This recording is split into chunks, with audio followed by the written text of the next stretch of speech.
আবু সাঈদ, মুগ্ধ, আনাস কিংবা জাহাঙ্গীর, বৈষম্য বিরোধী আন্দোলনের হাজারো শহীদের আজ নেই, কিন্তু তাদের স্বপ্নের স্বাধীন আকাশ আজ তাদের স্মরণ আর স্লোগানে প্রকম্পিত। এক মাস আগে যে ঢাকা বিশ্ববিদ্যালয়কে বিপ্লবের কেন্দ্র জ্ঞান করে মুক্তিকামী মানুষেরা ছুটে এসেছিল, সেখানেই আজ আবার নিকট ইতিহাসের সবচেয়ে শক্তিশালী গণজোয়ার। সমাবেত বিশ্ববিদ্যালয় থেকে মাদ্রাসা শিক্ষার্থী, তাদের পাশে আবার কাতারে কাতার দাঁড়িয়ে বিপ্লবী সব অভিভাবক।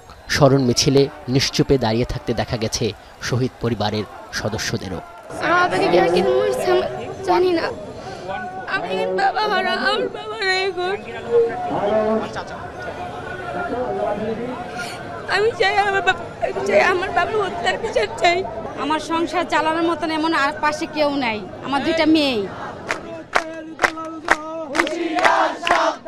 সব শ্রেণী পেশার মানুষের এই জমায়েত শহীদ মার্চের রূপ নেয় বিকেল ৩টার কিছু পরে। ধীর পায়ে এই মিছিল এগোয় রাজু ভাস্কর্য থেকে ভিসি চত্বরের দিকে।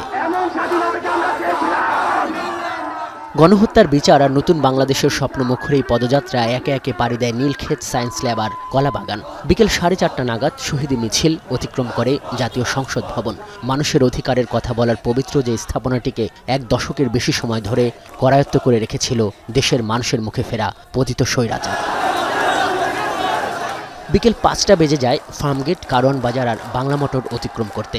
যে সড়কগুলো এখনো সাক্ষী সরকার দলীয় সন্ত্রাসী আর তৎকালীন আইন শৃঙ্খলা বাহিনীর টার্গেট ফায়ারের মুহুর্মুহু গুলি, খুন, হত্যা, আতঙ্কের। আমার বাসার সামনে একটা টেলিফোন বক্স ছিল, ওই টেলিফোন বক্সের এদিক দিয়ে ঢুকে ওই পাশ দিয়ে বের হয়েছে। ওই পাশে আরেকটা ছেলে ছিল, ও এভাবে উঁকি দিয়ে দেখতেছে, ওর এদিক দিয়ে ঢুকে এদিক দিয়ে বের হয়েছে, তারপর আমার মুখে আসছে। অবশ্যই সেই গণহত্যার বিচার হতে হবে। যদি বিচার যদি না হয় তাহলে তো এই ছাত্র জনতা এই গণ অভ্যুত্থান করতে তাদের কোনো ফলপ্রসূ কোনো কিছু হলো না। ছাত্রই হোক কিংবা শ্রমিক, যে কোনো দলের হোক, যারাই মারা গিয়েছে আমরা তাদের সুস্থ বিচার চাই। অন্তর্বর্তী সরকার ডক্টর মোহাম্মদ ইউনূস, আমরা তাকে বিশ্বাস করি যে সে এই স্বৈরশাসকের নিশ্চয়ই একটা কঠোর বিচার করবে। এই শহীদদের প্রতি শ্রদ্ধা জানাতে আজকে আমি এখানে এসেছি। যাত্রাবাড়ি, সাইনবোর্ড, রামপুরা, বাড্ডা, যেখানে এই পয়েন্টগুলোতে ফরিদাবাদ, গুলিস্তান, তারা পয়েন্টগুলোতে তারা দখল করে নিয়েছিল। এত বড় একটা অবদান ছিল।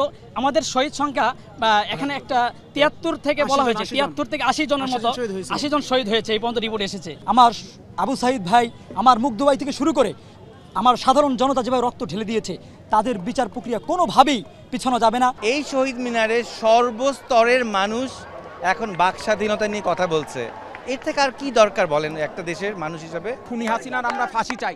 আর আরেকটা কথা অনেকেই বলে যে আওয়ামী লীগের নিষিদ্ধ করার প্রসঙ্গে যেই দলের সভাপতি বা সভানেত্রী এখনো পর্যন্ত একজন খুনি, তাকে বের করারই তো মানুষগুলোও তো আবার খুনি। আমাদের হোস্টেলে ঢোকে ছাত্রলীগ, যুবলীগ যে নির্মম অত্যাচার করেছে, এটা যদি আমি 71-এ ফিরে যাই, সেটা ছিল 25শে মার্চ রাতে, আর সেটা হয়েছিল আমাদের সাথে হয়েছিল সেটা দিনে।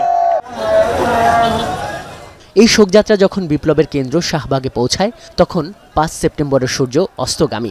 জুলুমশাহীর জগদ্দল পাথর সরাতে যারা চিরদিনের জন্য নাই হয়ে গেছেন, 4 আগস্টের সেই সন্ধ্যা, কাফন মিছিল, পুলিশের নির্বিচার গুলি, বারবার ক্ষোভে ফুঁসে ওঠা ছাত্র জনতার উদ্বেল উন্মুখ এবং গণঅভ্যুত্থান, এসব স্মৃতি নিয়ে শহীদ মার্চ পৌঁছে যায় টিএসসি হয়ে কেন্দ্রীয় শহীদ মিনারে। সেই শহীদ মিনার যেখানে জনসমুদ্রের প্রথম ছবি আঁকা, যা থেকে প্রথম কাঁপন ধরেছিল তৎকালীন শেখ হাসিনা সরকারের বুকে। এখানে পৌঁছে ছাত্র আন্দোলনের কেন্দ্রে থাকা নায়কেরা বলেন, নতুন বাংলাদেশে আর চাঁদাবাজি, লুণ্ঠনবাজি, ফ্যাসিবাদের কোনো রূপ ফিরে আসতে পারবে না। শহীদদের স্বপ্ন পূরণে তারা জীবন দিতে প্রস্তুত। উত্থাপন করেন 5 দফা।